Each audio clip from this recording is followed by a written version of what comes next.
اچھا مثال کے طور پہ لندن کو اس لیے کہنا کہ یہ اکانومی صرف نہیں ہے یہ لوگوں کا پیسہ، اصل میں art, culture, science, medical sciences ہر جگہ آپ کو نظر آئے. امریکہ سپر پاور صرف ملٹری ہارڈ ویئر کی وجہ سے نہیں ہے. ورلڈ اولمپکس میں ان کی دیکھیں نا رینج گیمز میں کون کون سی کس کس گیم کا ایکسپرٹ امریکہ میں پیدا ہو رہا ہے. یہ ہوتا ہے ترقی اوور آل یعنی اوپر. اچھا ہمارے یہاں ظاہر ہے کہ الٹ ہے کہ وہ تباہی جو ہے. ابھی کل وہ ایک آرزو کاظمی ہے جو ولاگ کرتی ہیں کولیگ کہہ لیجیے، انہوں نے کل ایک ٹویٹ کیا اور اس میں انہوں نے بڑا خوبصورت وہ فلم ہے پاکیزہ اس کا گیت لگایا، چلو دلدار چلو چاند کے پار چلو، کنگریچولیٹ کیا انڈیا کو. تو اس کو دیکھ کر میں نے پھر وہ ٹویٹ بھی کیا تھا، وہ مجھے ایک دم یاد آیا. یہ فلم جو ہے پاکیزہ یہ ریلیز ہوئی تھی 1972 میں. 1971 میں پاکستان ٹوٹا ہے، ظاہر ہے فوجی راج یحییٰ خان، اور 1972 میں یہ پاکیزہ فلم ریلیز ہوئی تھی. 1973 میں پاکستان کا کانسٹیٹیوشن بنا تھا. تو جب یہ پاکیزہ فلم آئی ہے اس وقت پاکستان کی فلم انڈسٹری ابھی یعنی بہت اچھی تھی. ہمارے ہاں بڑے اچھے گیت بنتے تھے، ہمارے ہاں بڑا اچھا یعنی ادب کا لٹریچر بڑی کنٹریبیوشن تھی ہماری. یعنی ہمارے گانوں کی انڈین فلم انڈسٹری میں کاپی ہوتی تھی، ہم ان کی کاپی کرتے تھے وہ ہماری کاپی کرتے تھے. یعنی یہ لیول تھا. تو بجائے یہ کہ ہم نے سبق سیکھا ہوتا ملک ٹوٹنے سے، وہ جنرل ضیاء الحق آ گیا پھر ماشاء اللہ. تو اس کے بعد وہ جو آپ کہیے کہ چاند پہ ہم نے کیا جانا تھا، اپنی فلم، گیت، ڈرامہ، کلچر وہ بھی گیا. اپنی کوئی یعنی جو اسپیس والا اسپارک کو تو خیر میں رونا رو چکا ہوں پہلے جب یہ ٹیک آف ہوا تھا انڈین یہ جو آپ مشن جب یہ وہاں سے گیا اس میں نے ساری کہانی سنا دی تھی وہ پیٹ کے کہ ہمارا بھی ایک اسپارک ہوتا. ہم پہلے گئے تھے اسپیس میں انڈیا سے، لیکن اس کے باوجود پہلے وہ ڈاکٹر عبدالسلام وہ اس کو جی احمدی احمدی ہمیں نہیں چاہیے ہمیں نہیں چاہیے. جس طرح ابھی یہ ایک اور عمران خان نے جب گورنمنٹ بنائی ہے تو توصیف غالباً اس بندے کا نام ہے اکانومسٹ کہ جی احمدی احمدی ہمیں نہیں چاہیے. یہ ہوتا ہے قومیں اپنے آپ کو خود برباد کرتی ہیں، خود یعنی خودکشی کرتی ہیں. یہ ہوتا ہے جب آپ ریاست کو مذہب کے ساتھ زبردستی گھسائیں گے، فوج کے ساتھ گھسائیں گے تو پھر یہ ہوگا. اب یہ جو ذہنیت ہے جس نے عبدالاسلام کو وہاں کام نہیں کرنے دیا، یہ پیراسیٹامول کیوں کھاتے ہیں، یہ خون جب ان کا کوئی پیارا ہوتا ہے تو یہ انتقال خون کیوں کرواتے ہیں، الٹرا ساؤنڈ کیوں کرواتے ہیں، کنفیوزڈ، کمپلیٹلی کنفیوزڈ. یہ بڑا غرق کر دیا یہ عبدالاسلام کا ہو، جو میں نے باقی آپ کو مثالیں دیں. تو ہم بیسیکلی کہنا یہ چاہیے کہ ہم یعنی اپنی وہ تباہی، ہماری غربت صرف پیسے کی نہیں ہے، ہماری غربت کلچر میں دیکھیے کیا ہے، ہماری غربت سپورٹس میں دیکھیے کیا ہے، ہماری غربت یعنی دیکھیں نا تباہی جب آتی ہے تو پوری سوسائٹی کو لپیٹ میں لیتی ہے. آگے بڑھتے ہیں. یہ جو ہے میں نے جس کال کی آپ سے گزارش کی بات کی، عمران خان کا تو معاملہ یہ ہے کہ وہ تو عمر عطا بندیال ہو یا اس کے گھر والے ہوں یا مظاہر ہو یا اس کے گھر والے ہوں، ظاہر ہے کہ یہ جتنا بھی کوشش کر لیں فاشزم ہے، یہ نکل رہا ہے، یہ لڑ رہا ہے اور یہ بلا وجہ نہیں لڑ رہا، ان کے پیچھے بیکنگ ہے. اور بہت ساری چیزوں کو دیکھ کے لگ رہا ہے کہ بہت ساری جگہوں پہ ڈسپلن جو ہے وہ شاید اب اس طرح کا نہیں رہا، ورنہ جو گفتگو ہو رہی ہے تو پہلے سوچی بھی نہیں جا سکتی تھی. لیکن اتنی طاقت بہرحال بچ گئی ہے کہ عمران خان، ایسا بھی اب تباہی نہیں آئی کہ بندیال جا کے عمران خان کو چھڑا لے، تو وہ تو ابھی اندر ہی ہے. لڑائی بہرحال جاری ہے، دیکھتے ہیں آگے کیا ہوتا ہے. اب آ جائیے اس کال کی طرف. نسیم زہرا صاحبہ کی آواز ہے جس میں وہ کسی بریگیڈیئر صاحب سے گفتگو یعنی کر رہی ہیں، اگر وہی ہیں تو وہ کر رہی ہیں گفتگو، اور وہ اس گفتگو میں وہ یہ ایک طرح سے ڈانٹ پلا رہی ہیں بریگیڈیئر صاحب کو. مطلب ان سے یہ توقع کی جا سکتی ہے نسیم زہرا صاحبہ سے.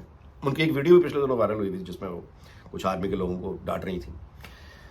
تو وہ بریگیڈیئر صاحب کو ڈانٹ بیسیکلی یہ رہی تھیں کہ وہ یہ جو بٹ گرام کا سارا ریسکیو آپریشن ہوا ہے اس میں آپ ہمیں یہ بتا رہے ہیں کہ ہم نے کس طرح نشریات کرنی ہے، اور یہ جو آپ گفتگو کر رہے ہیں کرافٹڈ نیریٹو کا لفظ استعمال کیا انہوں نے. کرافٹڈ نیریٹو یعنی سن کے پتہ چلتا ہے کہ یہ بریگیڈیئر صاحب نے لفظ استعمال کیا، نسیم زہرا صاحب اس کو دہرا رہی ہیں کہ جو آپ کہہ رہے ہیں کرافٹڈ نیریٹو، آپ کیوں یہ مطلب ہے آپ کو اعتراض ہے کہ ہم یہ مطلب بتا رہے ہیں کہ مقامی لوگوں نے کتنی مدد کی.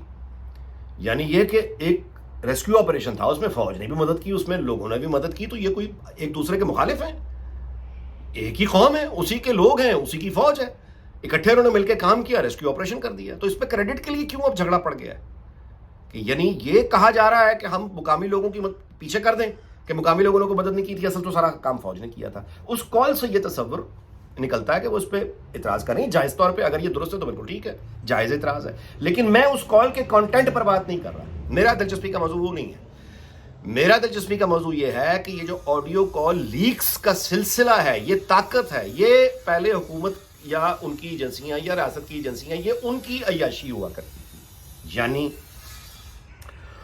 یہ آڈیو کیسٹس وہ لیک کیا کرتے تھے، ویڈیوز وہ لیک کیا کرتے تھے. وہ پولیٹیشنز کو کنٹرول کرنا ہو، بیوروکریٹ کو کنٹرول کرنا ہو، ججز کو کنٹرول کرنا. اچھا دنیا بھر میں یہ ہوتا ہے، دنیا بھر کی ایجنسیز کرتی ہیں، ہمارے یہاں بہت زیادہ ہے اور گھٹیا انداز میں ہے، لہٰذا ہر کسی کو پتا ہے. اگر یہی کام سوفسٹیکیشن میں ہو تو کانوں کان کسی کو خبر نہیں ہوتی کہ کس کی آڈیو کس کے پاس ہے، کس کی ویڈیو کس کے پاس ہے.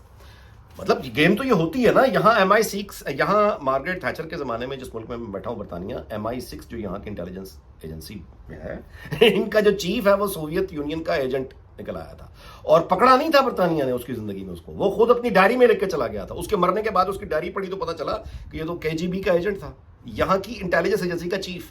تو میں کہہ رہا ہوں کہ یہ جو گفتگو ہے، یعنی ایجنسیوں کے اس طرح کے کھیل، ویڈیو آڈیو ریکارڈنگ، ایک دوسرے کو بلیک میلنگ، یہ ہوتا ہے. لیکن پاکستان میں یہ جو نسیم زہرا کی کال آئی ہے، یہ اس کا مطلب یہ ویری انٹرسٹنگ ہے. اس کا مطلب کہ یہ کام اب سویلین سائڈ پہ شروع ہو گیا ہے کہ آپ اگر آڈیو اور ویڈیو ریکارڈ کر سکتے ہیں تو ہم بھی کر سکتے ہیں. کیونکہ یہ جو کال ہے، یہ لگ رہا ہے کہ نسیم زہرا صاحبہ کے کسی سٹاف نے یا کسی جونیئر نے یا تو ریکارڈ کی ہے سامنے، یا پھر وہ ٹیلی فون کال فون سیٹ پہ ریکارڈ ہوئی ہے. کیونکہ وہ ایک مطلب دوسری طرف کی آواز نہیں آئی، اس کو ایڈٹ کر دیا ہوگا. لیکن نسیم زہرا صاحبہ کی جو آواز ہے وہ مائک بالکل ایسا لگ رہا ہے جس طرح سامنے ہے، وہ ریکارڈنگ کال کی لگ نہیں رہی. مجھے نہیں پتا اگین، لیکن میں اپنے اندازے بتا رہا ہوں. اگر یہ کام شروع ہو گیا کہ سویلینز نے ریکارڈنگ شروع کر دی اور وائرل کرنا شروع کر دیا، تو یہ بہت بڑا بلو بیک ہے. ولاگ اس بات پہ ختم کرتے ہیں کہ مہنگائی اور بجلی کے بل. دیکھیے مہنگائی ناقابل برداشت ہے، اور بجلی کے بل جتنی مہنگی ہوگی، جو اثر و رسوخ چوری کر سکتا ہے وہ چوری کرے گا اور دبا کے چوری کرے گا. جو بل دے گا وہ یعنی اب ایک ظالمانہ جسے وہ کہنا چاہیے وہ آ گیا ہے. اس کا رد عمل یہ ہے کہ میں نے ایک ٹویٹ ابھی پڑھا تھا جس میں لوگوں نے یہ کہا کہ اگر ہم غربت میں ہیں تو ہماری حکمران اشرافیہ جو ہے یہ اس کو ہم سکون سے، یہ عیاشی بھی نہیں رہے گی. میں کہتا ہوں سلوٹ ہے آپ کو. یہ وہ پہلا احساس ہے جو آزادی کی طرف جاتا ہے. یہ وہ پہلا احساس ہے جو آپ کے اندر پیدا ہونا چاہیے.